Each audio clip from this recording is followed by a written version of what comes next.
Desde os tempos mais remotos, quando a humanidade ainda aprendia a ler o céu e a escutar o próprio coração, existiu uma sabedoria guardada como um tesouro silencioso, transmitida de mestre a discípulo através dos séculos. Essa sabedoria, atribuída ao lendário Hermes Trismegisto, o 3 vezes grande atravessou Egito, Grécia e o mundo inteiro sob o nome de hermetismo, e seu coração pulsa em 7 princípios que muitos chamam de leis herméticas. Elas não são dogmas nem crenças cegas. São leis no mesmo sentido em que a gravidade é uma lei. Verdades que operam sempre, em todos os lugares para todos, quer a pessoa acredite nelas ou não.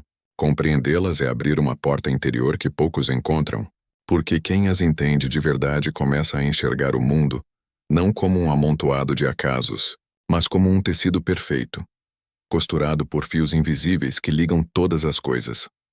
A primeira dessas leis, e talvez a mais fundamental, é a lei do mentalismo, que afirma que o todo é mente. O universo, em sua essência mais profunda, não é matéria sólida nem caos disperso. É pensamento, é consciência, é uma grande mente em movimento, e tudo o que existe, do menor átomo à maior galáxia, é expressão desse pensamento universal. Isso parece abstrato, mas tem consequências profundas na vida prática, porque se o universo é mental, então a mente humana, sendo uma centelha dessa mesma consciência, participa da criação.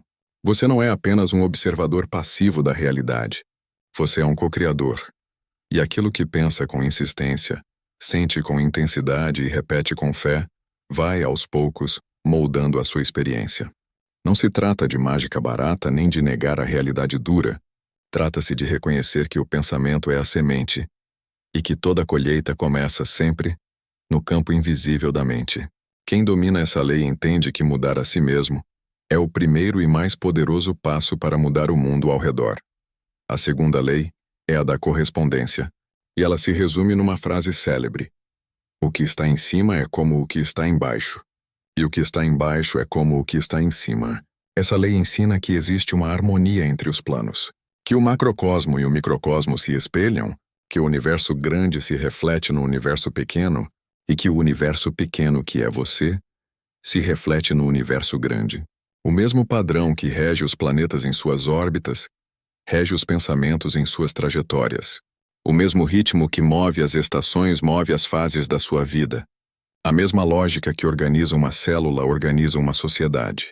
Quando você compreende a correspondência, passa a ler o mundo como um livro, porque cada detalhe da sua vida exterior é um espelho do seu mundo interior, e cada padrão que você percebe lá fora existe antes, dentro de você. Essa lei é uma chave de autoconhecimento poderosa, pois ela convida você a olhar para os seus conflitos externos e perguntar: o que isso revela sobre mim? E nessa pergunta mora uma transformação silenciosa e profunda. A terceira lei é a da vibração, que ensina que nada está parado, que tudo se move, tudo vibra, tudo está em constante estado de oscilação.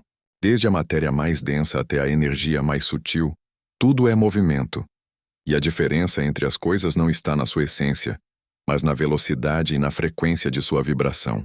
O que chamamos de matéria é apenas energia vibrando em baixa frequência. E o que chamamos de espírito é energia vibrando em alta frequência, mas é tudo a mesma coisa em diferentes estados de dança.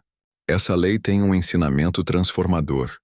Assim como você pode mudar a frequência de um instrumento afinando suas cordas, você pode mudar a sua própria frequência, elevando seus pensamentos, suas emoções e suas atitudes. Quando você vibra em amor, em gratidão, em paz, você atrai para si aquilo que vibra na mesma sintonia. E quando você vibra em medo, em raiva, em desânimo, você colhe aquilo que ressoa com esse tom. A vibração explica por que pessoas que cultivam a alegria parecem atrair coisas boas, e por que quem se afunda na queixa parece viver num mundo cinzento. Não é sorte, é sintonia. É a lei operando com precisão matemática. A quarta lei é a da polaridade, que ensina que tudo tem 2 polos, que tudo tem o seu oposto, e que os opostos são, na verdade, 2 extremos da mesma coisa, separados apenas por graus. Quente e frio não são realidades separadas. São graus diferentes de uma mesma temperatura. Amor e ódio não são inimigos. São extremos do mesmo sentimento. Coragem e medo são faces da mesma moeda. Essa lei é libertadora porque ela mostra que nada é fixo, que você pode transitar de um polo ao outro, que pode transformar o medo em coragem, a tristeza em esperança, o ódio em amor, simplesmente mudando o grau, elevando a vibração daquele estado. O que parece um abismo entre dois opostos é, na verdade, uma ponte, e quem compreende a polaridade deixa de se sentir prisioneiro dos próprios sentimentos, porque sabe que todo estado negativo carrega dentro de si a semente do seu oposto positivo, esperando apenas o movimento da consciência para florescer. A quinta lei é a do ritmo, e ela ensina que tudo flui e reflui, que tudo tem suas marés, que tudo sobe e desce, que há um movimento de vai e vem em todas as coisas, como a respiração, como as ondas do mar, como as estações do ano. Nada permanece num mesmo ponto para sempre. Há sempre o ritmo, a alternância, o movimento pendular que leva do alto ao baixo e do baixo ao alto. Essa lei explica por que a vida tem fases, por que depois da noite vem o dia, por que depois da tempestade vem a bonança, e por que aquilo que sobe um dia, mais cedo ou mais tarde, desce. Compreender o ritmo é adquirir uma serenidade imensa, porque quem entende essa lei deixa de se desesperar nos momentos difíceis, sabendo que eles são apenas a maré baixa de um ciclo que inevitavelmente voltará a subir, e deixa de se apegar com ansiedade aos momentos de alegria, sabendo que eles também são passageiros. O sábio não é aquele que nunca cai, mas aquele que, conhecendo o ritmo, aprende a dançar com ele, a não se identificar totalmente com o alto, nem a se afundar no baixo, mantendo no centro uma paz que nenhuma maré consegue levar. A sexta lei é a de causa e efeito, que ensina que toda causa tem o seu efeito, e todo efeito tem a sua causa, que nada acontece por acaso, que tudo está ligado numa cadeia infinita de consequências. Essa lei, muitas vezes mal compreendida como fatalismo, é na verdade uma das mais libertadoras, porque ela devolve a você o poder de escolher. Se todo efeito tem uma causa, então você pode plantar as causas que deseja colher. Pode semear hoje o que quer viver amanhã. Pode entender que os seus resultados presentes são frutos das suas escolhas passadas, e que as suas escolhas presentes serão os frutos do seu futuro. Não se trata de culpa nem de punição, mas de uma lei neutra e justa como a gravidade. Quem planta vento colhe tempestade, e quem planta amor colhe amor. Não por castigo nem por prêmio, mas porque a natureza das coisas é essa.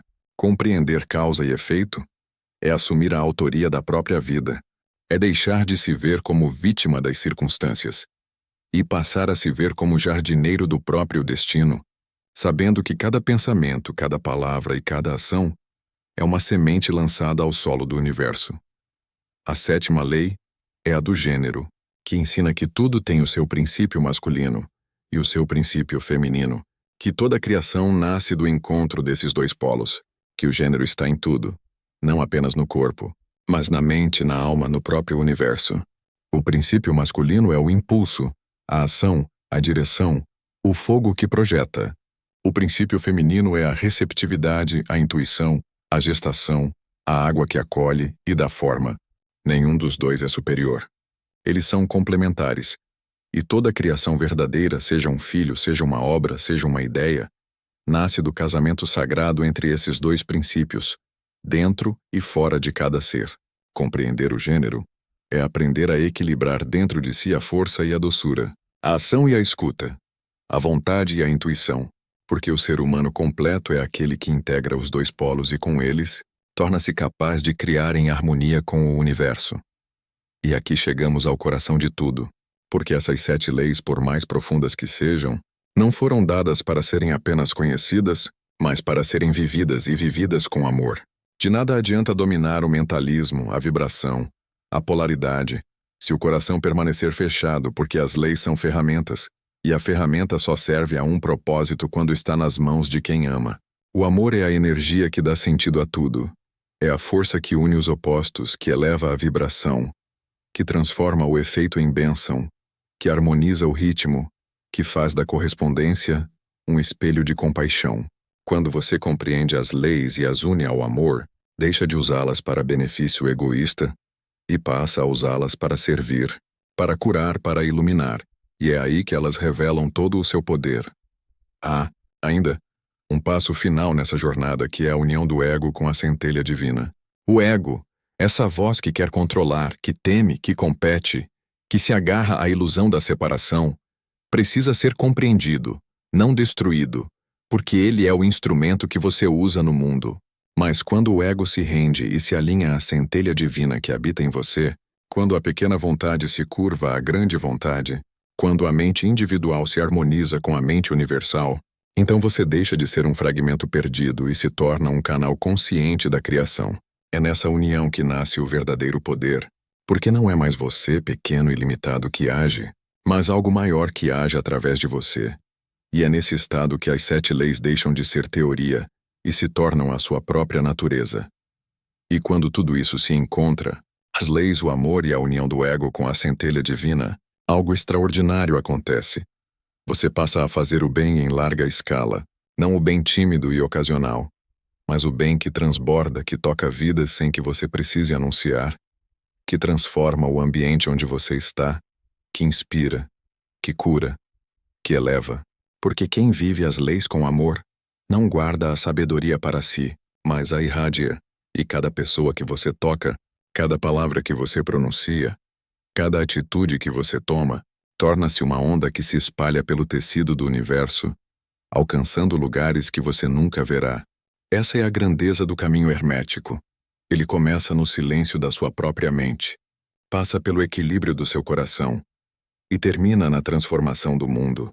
Porque um ser que desperta para as leis, que as vive com amor e que se une à centelha divina, torna-se uma luz que não pode ser apagada.